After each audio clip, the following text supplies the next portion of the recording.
4 नवंबर को मरचुला बस एक्सीडेंट अल्मोड़ा सल्ट के पास, जिस एम्बुलेंस ड्राइवर ने मरीज से रास्ते में गाड़ी रोक के ईंधन के लिए, पेट्रोल के लिए 1500 रुपये लिए थे, उसने वह 1500 रुपये कार्रवाई करने के बाद डीएम साहब के आदेश पर वापस कर दिए हैं। जी हाँ दोस्तों, आप सही सुन रहे हो। कुछ दिन पहले मैंने वीडियो बनाई थी कि अल्मोड़ा में 4 तारीख को जो बस दुर्घटनाग्रस्त हो गई थी, उसमें जो मरीज जो घायल थे उनको लाने के लिए एम्बुलेंस करी गई थी, तो बीच रास्ते में रोक दी गई थी। मैंने वीडियो भी बनाई थी कि उसने पैसे लिए थे, तो अब वह पैसे उसने वापस करते हैं 1500 रुपये।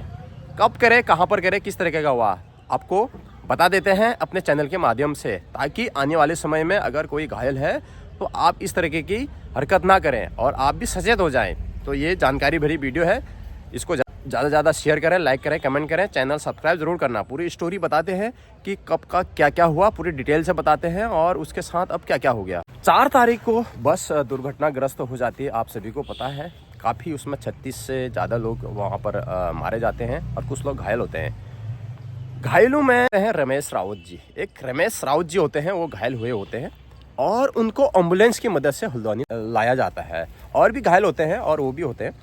तो रमेश रावत जो है घायल हुए रहते हैं और उसके साथ, वो तो घायल है, उसके साथ जो उसके तीरमदार होते हैं, जो उसके रिश्तेदार वगैरह होते हैं और जो उसको ला रहे होते हैं, तो उनसे जो है ना एम्बुलेंस ड्राइवर, काशीपुर का एम्बुलेंस ड्राइवर होता है वो, काशीपुर की एम्बुलेंस होती है, ड्राइवर भी काशीपुर का होता है वो, तो वो मरीजों को ला रहा होता है। क्योंकि आनंद फानंद में एम्बुलेंस मिलती है नहीं, सरकारी एम्बुलेंस की व्यवस्था नहीं हो पाती है, तो इतने में नज़दीक में एम्बुलेंस वही रहती है काशीपुर की, तो वो मिल जाती है। तो पुलिस प्रशासन यार कैसे भी, क्योंकि उस समय यार हादसा रहता है, बहुत दुखद हादसा है, तो उस समय वेट नहीं करना होता है, क्योंकि घायलों को ना जल्द से जल्द अस्पताल पहुंचाना होता है। चाहे कहीं भी हो, आपको कहीं भी अगर कोई भी एक्सीडेंट होता है, कोई इस तरीके की घटनाएं होते हैं, तो आप उसको सबसे पहले हॉस्पिटल पहुंचाएं। चाहे आप अपने प्राइवेट वाहन में हो या फिर कमर्शियल में हो, कोई भी हो, अगर आपको कोई इस तरह का एक्सीडेंट होता है ना, तो आप यार एम्बुलेंस का वेट ना करिए। अगर समय से एम्बुलेंस नहीं आ रही है तो दिक्कत हो जाएगी मरीज को, तो आप ना कैसे भी ना इसको मदद करें। चलो पैसा लेना देना जो भी होगा, जब मरीज ठीक हो जाएगा तो उसके बाद आपको मिल सकता है, एक इंसानियत होती है। तो कभी भी ना आप कोई भी ऐसा हादसा होता है तो आप मदद कीजिए, लोगों की मदद करिए। कुछ इस तरीके का होता है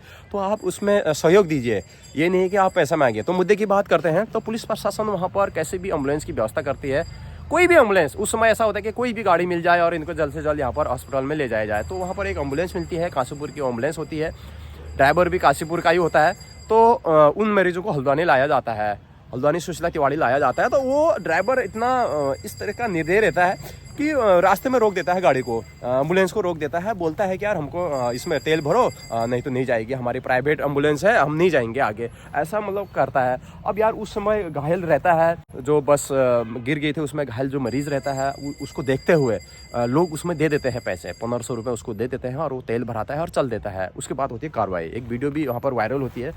उसके बाद कार्रवाई होती है। कार्रवाई क्या हुई वो भी मैं आपको ज़रा डिटेल से बताता हूँ। उसके बाद जो उधम सिंह नगर के जो डीएम साहब हैं, उन्होंने हल्द्वानी के जो डीएम साहब हैं उनसे कार्रवाई की मांग की जाती है और कार्रवाई करी जाती है। कार्रवाई करने के बाद उसको बुलाया जाता है और उससे पुख्ता सबूत लिए जाते हैं, पूछा जाता है उससे कि क्या क्या हुआ करके, मगर वो सही जवाब नहीं दे पाता है। अधिकारियों के सामने वो सही जवाब नहीं दे पाता है कि क्या हुआ क्या नहीं हुआ, क्या उसके पास तेल था या फिर उसने जानबूझ के 1500 रुपये लिए, या फिर उसने मौके का फ़ायदा उठाया कि हाँ भाई अभी हो लूटो इनको, इस तरीके की बातें आते हैं ना सामने। इससे तो यही जाहिर होता है कि हाँ भाई आए हैं, उसको कोई लेना देना नहीं है, कौन मरीज़ को कितनी दिक्कत हो रही है और क्या हादसा हो रहा है, उसको कोई मतलब नहीं है ना। इससे यही बात जाहिर होती है। तो उसने क्या करा होता है कि फटाफट 1500 रुपये ले लेते हैं। तिरमदार हैं यार, घर कोई देगा ही ना, क्योंकि जल्दी पहुंचाना है, पैसे उस समय इतने वैल्यू नहीं रखता है।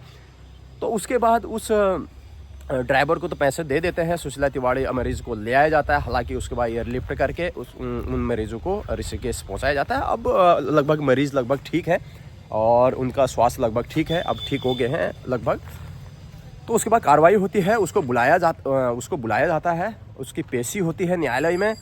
उसके बाद उससे पूछा जाता है, उसका संतोष जवाब नहीं होता है। उसके बाद उसका लाइसेंस रद्द किया जाता है। 3 महीने के लिए उसका लाइसेंस रद्द किया जाता है कि 3 महीने तक अगर वो गाड़ी चलाएगा तो उस पर कानूनी कार्रवाई करी जाएगी। 3 महीने के लिए उसका लाइसेंस सस्पेंड किया जाता है। और जो 1500 रुपये थे, ध्यान से सुनिए, 1500 रुपये जो थे ना, वो भी वापस दिलाए जाते हैं मरीज़ को। जिस मरीज़ से उसने पैसे लिए थे, उसने उस मरीज़ को जो पैसे लिए थे वो वापस दे दिए, वापस दिला दिए। डीएम साहिब ने बहुत बहुत धन्यवाद इस कार्रवाई के लिए। ऐसे कार्रवाई होनी चाहिए, ऐसे मंचलों पे सख्त एक्शन होना चाहिए।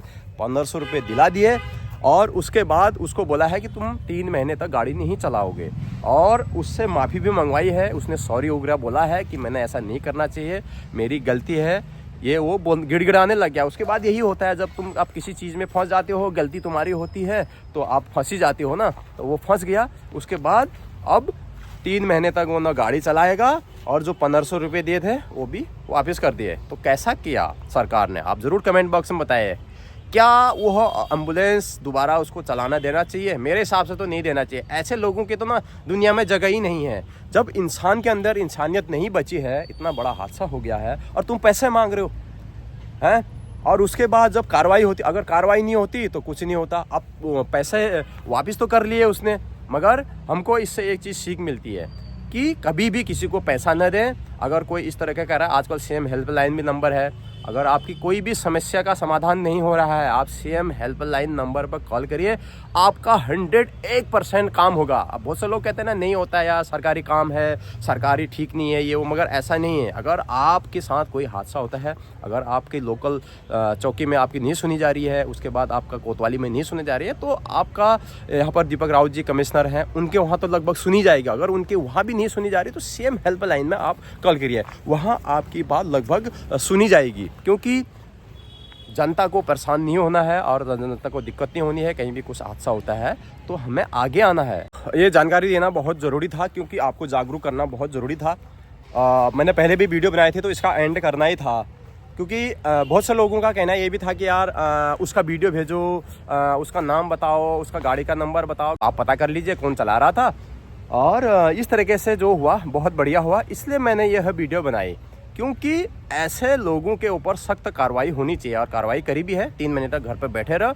आने वाले समय में ऐसा नहीं करेगा। अगर कोई भी एम्बुलेंस ड्राइवर, आप ध्यान रखिए इस बात का, अगर कोई भी एम्बुलेंस ड्राइवर आपको, अगर कहीं पर कुछ ऐसा, खुदा भगवान से हम यही प्रार्थना करते हैं कहीं हादसा ही ना हो, इस तरह का ना हो, अगर कहीं पर भी कुछ हो जाता है, कोई मरीज को अगर कुछ ले जा रहा है रास्ते में, अगर कुछ ड्राइवर यार वो कोई पैसा मांग रहा है आपसे, तो अगर उस समय अर्जेंट है तो आप दे दीजिए, कोई दिक्कत नहीं, मगर उसका फोटो उसको वीडियो ज़रूर बनाइए।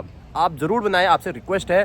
अगर कोई भी आपको वाहन स्वामी, कमर्शियल वाहन आपसे ज़बरदस्ती पैसा वसूल रहा है, तो आप सबूत के तौर पर उसका वीडियो ज़रूर बनाएं, और उस समय तो आप अपना काम निकाल लीजिए। उसके बाद कार्रवाई करिए, सख्त कार्रवाई करनी चाहिए। वीडियो बनाई थी वो बंदे ने, ताकि आने वाले समय में इंसानियत जिंदा रहे। अगर कहीं पर कुछ हादसा ऐसा हो जाता है तो ऐसे में तो कोई ले जाएगा ही नहीं ना, सिर्फ सरकारी एम्बुलेंस का वेट करेगा कि सरकारी एम्बुलेंस आएगी तब ले जाएंगे, है ना। तो इस तरह की कार्रवाई होगी तो इंसानियत जिंदा रहनी चाहिए, एक दूसरे की मदद करना चाहिए, और क्राइम नहीं करना चाहिए, चोरी वगैरह नहीं करना चाहिए।